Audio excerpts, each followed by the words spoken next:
किसी किसी इंसान के जीवन में इतने अधिक दुख होते हैं कि वह दुखों के बोझ तले दबता चला जाता है और एक समय ऐसा भी आता है कि जब वह खुद को अकेला और हारा हुआ महसूस करने लगता है। अलीगढ़ की जीतू शर्मा की कहानी भी लगभग ऐसी ही है, जिन्हें पहले एसिड अटैक जैसी घटना का सामना करना पड़ा और वह समाज में एक प्रकार से नफरत का कारण बन गईं, तो वहीं दूसरी तरफ उनके पिता को कैंसर हो गया और अब वे भी जीवन और मृत्यु के तराजू पर झूल रहे हैं। सबसे बड़े संकट की बात तो ये है कि अस्पताल जीतू शर्मा के पिता का इलाज करने से बच रहे हैं। अस्पतालों को डर है कि कहीं वे कोरोना के मरीज न हों और उनके अस्पताल में संक्रमण न फैल जाए, जबकि बिना कोरोना जांच किए ही अस्पताल मरीज से दूरी बना रहे हैं। इन्हीं सब कठिनाइयों के बीच जीतू शर्मा ने अपनी हिम्मत और हौसले के बल पर फिल्म अभिनेत्री दीपिका पादुकोण के साथ फिल्म छपाक में महत्वपूर्ण भूमिका भी अदा की, जिसके बाद पूरे अलीगढ़ भर ने उनकी प्रशंसा की। मगर उस प्रशंसा का भी अब क्या फ़ायदा जब अपने पिता के लिए उन्हें जिंदगी की भीख मांगनी पड़ रही हो। देश प्रदेश में प्रतिदिन बढ़ते कोरोना मरीजों की संख्या व उससे होने वाली दहशत का असर अस्पतालों में भी साफ तौर पर देखा जा रहा है। बॉलीवुड की मशहूर अभिनेत्री द्वारा हाल ही में देश की एसिड अटैक पीड़िताओं को लेकर बनाई गई छपाक फिल्म में काम कर चुकी अलीगढ़ की एसिड अटैक पीड़िता जीतू शर्मा अपने पिता के स्वास्थ्य को लेकर बेहद चिंतित हैं। 55 वर्षीय जीतू शर्मा के पिता यूपी पुलिस में कांस्टेबल हैं, जिनको अब कैंसर हो गया है। कोरोना का टेस्ट कराए बगैर अस्पतालों ने इलाज करने से हाथ खड़े कर दिए हैं। उनके पिता का एक भारी दुख यह भी है कि बीमारी के कारण कागजों में आमद नहीं कराने पर मैनपुरी पुलिस ने उनको 4 महीने से 1 रुपये का वेतन नहीं दिया। एसिड अटैक पीड़िता जीतू का ये संघर्ष एक दूसरे ही स्तर पर अब शुरू हो गया है। पड़ोसी जनपद बुलंदशहर के डिबाई निवासी सोमदत्त शर्मा लगभग 15 साल से बरौला जाफराबाद में रह रहे हैं। दिसंबर में उनकी तैनाती मैनपुरी में हुई, जहां से उनको एक थाने में भेजा गया, मगर गले में भीषण दर्द होने के कारण वह ज्वाइन नहीं कर सके। जांच कराई गई तो उनको गले में खाने की नली में 3rd स्टेज का कैंसर बताया गया। यहीं से जीतू का संघर्ष शुरू हुआ। अपने पिता को लेकर अस्पताल दर अस्पताल चक्कर लगा रही हैं, लेकिन कोई सुन नहीं रहा। थाने भी गईं, जहां पुलिस ने मदद करने से साफ इनकार कर दिया। दिसंबर से तनख्वाह नहीं मिलने से परिवार में पैसे का संकट है। जीतू ने हमारे संवाददाता से बातचीत करते हुए बताया कि अभी तक पिता का इलाज नोएडा स्थित जेपी हॉस्पिटल में चल रहा था। तयशुदा तारीख पर दिखाने जाते और दवा लेकर लौट आते। अब कोरोना का संक्रमण बढ़ने के बाद जेपी अस्पताल वाले कोरोना नेगेटिव की रिपोर्ट मांग रहे हैं। बुधवार को एएमयू के जेएन मेडिकल कॉलेज के कैंसर डिपार्टमेंट में दिखाने गए तो वहां भी नहीं देखा गया। मेडिकल कॉलेज वालों ने कहा कि नया मरीज नहीं लेंगे। हम क्या करें, हमें मदद चाहिए।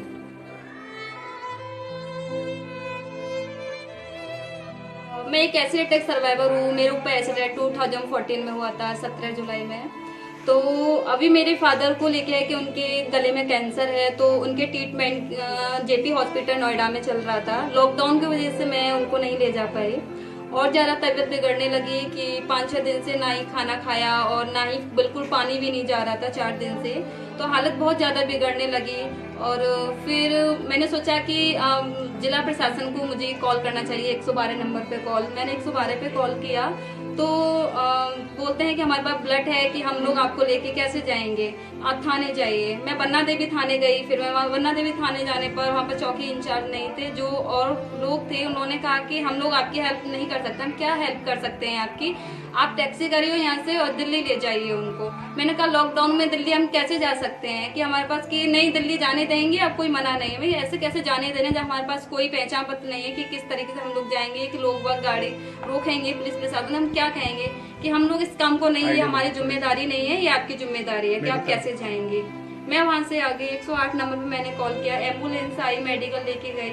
मेडिकल मैंने पर्चा लगाने के लिए गई तो बोले कि कैंसर के पेशेंट हम न्यू को नहीं देख रहे हैं और पुराने को देखेंगे। फिर डॉक्टर को मैंने बात किया, जहाँ के एक बड़े अधिकारी थे, मैंने डॉक्टर को भी रोका। उन्होंने कहा कि हम आपसे बाद में बात करते हैं, लेकिन उन्होंने मेरे से बात नहीं किया, वो अपने डॉक्टरों से बात करते रहे। मैंने बहुत फोर्स किया, प्लीज़ सर मुझे आपसे बात करनी है, बात करें, लेकिन उन्होंने मेरे से कोई बात नहीं की। और उसके बाद फिर मेरे फादर सुबह 8 बजे के हम लोग गए और 2 बजे हम लोग दोपहर में लौटे। मेरे फादर धूप में ही पड़े रहे, लेकिन किसी ने कुछ नहीं पूछा, बस यही बोलते रहे आप लोग यहाँ से लेके जाइए और आप लोगों को हम नहीं देख सकते हैं, क्योंकि कैंसर के न्यू पेशेंट को हम लोग नहीं देख रहे हैं, सिर्फ पुरानी पेशेंट जो हमारे यहाँ ट्रीटमेंट पहले से चल रहा है उन लोगों को देख रहे हैं। कैसे लेकर आई थी वहाँ से? फिर मैंने एम्बुलेंस को फिर से कॉल किया तो बोल रही है एम्बुलेंस कि हम लोग ऐसे नहीं ले जाएंगे जब तक कोई रेफर नहीं करेगा, अगर आप रेफर लेटर पैड लिखवाइए तभी हम आपको घर तक पहुंचाएंगे। तो मैंने फोन कट कर दिया। फिर मैंने रिक्शा किया तो रिक्शा से अपने फादर को, और इतनी बिगड़ी हालत में थे कि उनको बैठा भी नहीं जा रहा था, पकड़ते लेते हुए लेके आई धीमे धीमे रिक्शे से। इसका जिम्मेदार कैसे मानते हैं आप? इसका जिम्मेदार कुछ प्रशासन भी है, कुछ जो नियम के पालन जो करा रहे हैं, वो डीएम साहब को भी इस चीज को देखना चाहिए। इतनी सारी खबर पढ़ने के बाद ही मैंने अपना वीडियो हर जगह डाला, सबको टैग भी किया, लेकिन डीएम ने कोई खबर नहीं ली और इसके बारे में ना ही मेरे पास कोई प्रशासन का भी तो एक कॉल आया कि एक पुलिस अधिकारी है, ये भी मेरे फादर पुलिस में है और उनको अभी तक हेल्प नहीं मिली। 30 साल तक इन्होंने प्रशासन के लिए ही काम किया, देश के लिए काम किया, और आज ही प्रशासन इनके लिए कोई भी खड़ा नहीं है, ना ही इनकी रक्षा के लिए कोई खड़ा है कि इनको अच्छा सा ट्रीटमेंट मिल सके। क्या नाम है आपके पापा का? श्री सोमदर शर्मा। कहाँ इनकी पोस्टिंग थी इस दौरान? मैनपुरी में। कब हुई थी? मैनपुरी में तैनाती हैं अभी भी। तबीयत खराब होने की वजह से 5 जनवरी को उनकी तबीयत खराब हो गई, इसलिए ये घर पे आ गए। मैंने चेकअप वगैरह कराया तो उनको कैंसर की दिक्कत हुई, और हम लोग गए भी थे एसपी अमित कुमार जी से मिलने, बट वो मिले नहीं वहाँ। मेरे फादर का अभी मेडिकल भी नहीं लगा है, जिसके कारण सैलरी भी रुकी हुई है और घर में बहुत दिक्कत भी हो रही है।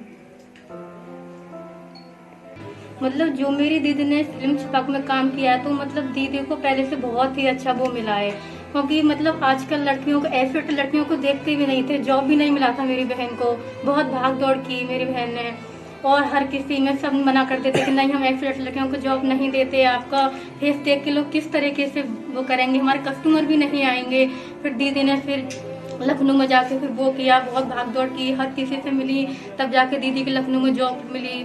और फिर तब दीदी की मूवी आई छपाक, तो मतलब पहले से बहुत बेटर है।